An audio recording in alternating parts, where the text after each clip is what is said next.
There once lived a young man named Tund, a charming fellow with one iron shirt, two good jokes, and absolutely no money. He lived in a small one-room apartment that came with free mosquitoes and a stubborn landlord. Tund was madly in love with Amara, a girl so rich that her father's dogs wore gold chains.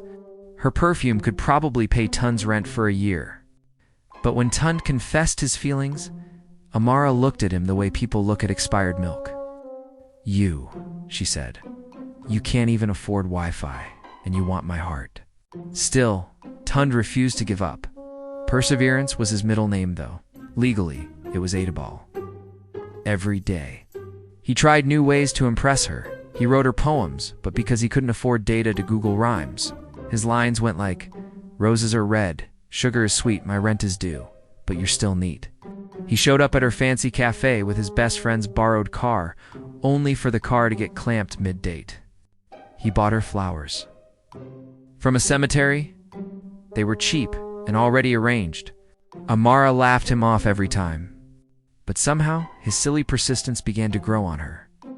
He was funny, honest, and despite everything, he never stopped smiling. One day, Tund got lucky. His comedy videos went viral online, millions of views, thousands of followers, and suddenly, he was hosting shows for politicians who once ignored him at parties. He became rich overnight, but he didn't tell Amara.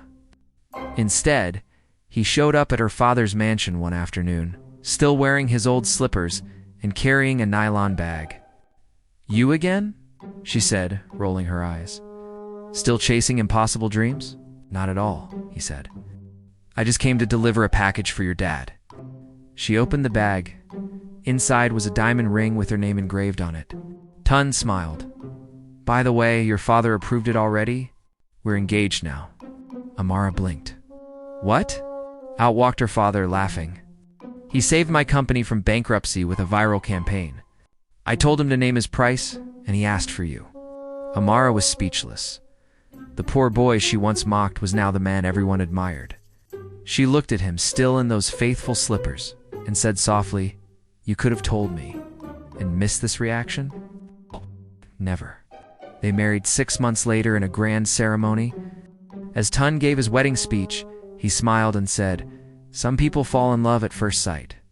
I had to fall, get up, and fall again. But look who finally tripped with me." Everyone laughed, even Amara's father wiped a tear. And as for Tund's slippers, he framed them in glass. A reminder that sometimes love starts at the bottom, but laughter takes you all the way up.